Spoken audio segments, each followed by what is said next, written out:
നമസ്കാരം, ചർച്ച അപ്ഡേറ്റ്സിലേക്ക് സ്വാഗതം. പ്രാദേശിക പാരമ്പര്യങ്ങളുടെ അനുയോജ്യമായ കൂട്ടിച്ചേർക്കലുകൾ പ്രോത്സാഹിപ്പിക്കുന്നതോടൊപ്പം തന്നെ കത്തോലിക്ക സഭയുടെ പവിത്രമായ സംഗീത പാരമ്പര്യം വരും തലമുറകൾക്കായി സംരക്ഷിക്കപ്പെടണമെന്ന് ലിയോ 14 മാർപ്പാപ്പ.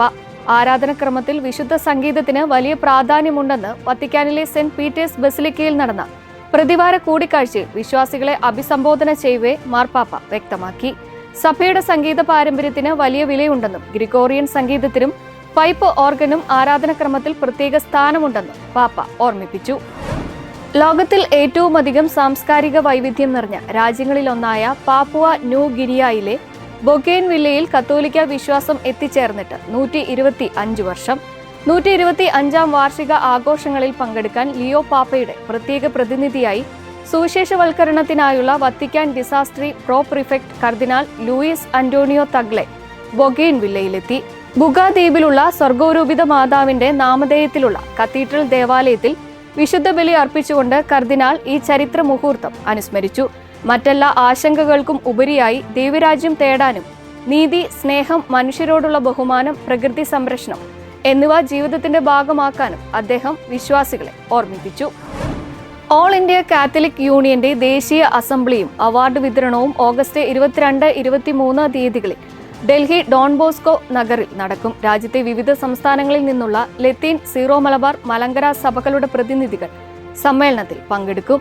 ദേശീയ പ്രസിഡന്റ് ഏലിയാസ് വാസ് ചടങ്ങിന് അധ്യക്ഷത വഹിക്കും. FCRA ബില്ലുമായി ബന്ധപ്പെട്ട് ക്രൈസ്തവ സമൂഹത്തിനുള്ള ആശങ്കകൾ പരിഹരിക്കണമെന്ന് ആവശ്യപ്പെട്ടുകൊണ്ട് കേന്ദ്ര ന്യൂനപക്ഷകാര്യ മന്ത്രിക്ക് നിവേദനം നൽകാൻ യോഗത്തിൽ തീരുമാനിച്ചിട്ടുണ്ട്. ഇത് സംബന്ധിച്ച് പ്രത്യേക പ്രമേയം ദേശീയ അസംബ്ലി അവതരിപ്പിക്കും. സർക്കാർ രേഖകളിൽ തന്റെ ഔദ്യോഗിക ക്രിസ്തീയ ഐഡന്റിറ്റി തിരിച്ചുപിടിച്ച് ഇറാഖി യുവതി. ഇറാഖി ഫെഡറൽ സുപ്രീം കോടതിയുടെ ചരിത്രപരമായ വിധിയുടെ അടിസ്ഥാനത്തിലാണ് ബാഗ്ദാദിലെ ആദ്യ വ്യക്തി നിയമ കോടതി യുവതിക്കും 5 മക്കൾക്കും അനുകൂലമായി വിധി പ്രസ്താവിച്ചത്. മാതാപിതാക്കളിൽ ആരെങ്കിലും ഒരാൾ ഇസ്ലാം മതം സ്വീകരിച്ചാൽ അവരുടെ മക്കളുടെയും മതം ഔദ്യോഗിക രേഖകളിൽ ഇസ്ലാം എന്ന് നിർബന്ധമായും രേഖപ്പെടുത്തണമെന്ന ഇറാഖിലെ നിയമത്തിനെതിരായാണ് ഈ യുവതി നിയമ പോരാട്ടം നടത്തി വിജയം കൈവരിച്ചത്.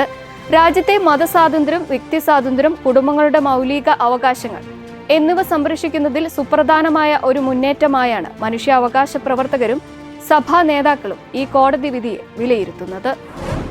പോളണ്ടിലെ ചരിത്രപ്രസിദ്ധമായ ഓപ്പൺ എയർ മ്യൂസിയത്തിൽ സ്ഥിതി ചെയ്തിരുന്ന പുരാതന പള്ളി തീപിടിച്ച് കത്തി നശിച്ചു. പോളണ്ടിലെ ഏറ്റവും പഴക്കം ചെന്ന ഈ പള്ളിയിൽ അടുത്തിടെയാണ് വൻതോതിലുള്ള പുനരുദ്ധാരണ പ്രവർത്തനങ്ങൾ പൂർത്തിയായിരുന്നത്. 120ഓളം അഗ്നിശമന സേനാംഗങ്ങൾ സ്ഥലത്തെത്തി മണിക്കൂറുകളോളം പരിശ്രമിച്ചാണ് തീ നിയന്ത്രണ വിധേയമാക്കിയത്. സമീപത്തെ മറ്റു ചരിത്ര സ്മാരകങ്ങളിലേക്ക് തീ പടർന്നത് തടയാനായെങ്കിലും പള്ളി പൂർണ്ണമായി കത്തി നശിച്ചു. പള്ളിക്കുള്ളിൽ സൂക്ഷിച്ചിരുന്ന അപൂർവമായ ചരിത്ര കലാശേഖരങ്ങളും തിരുശേഷിപ്പുകളും കത്തി നശിച്ചു. ഇതോടെ ചർച്ച അപ്ഡേറ്റ്സ് പൂർണ്ണമാകുന്നു. നന്ദി.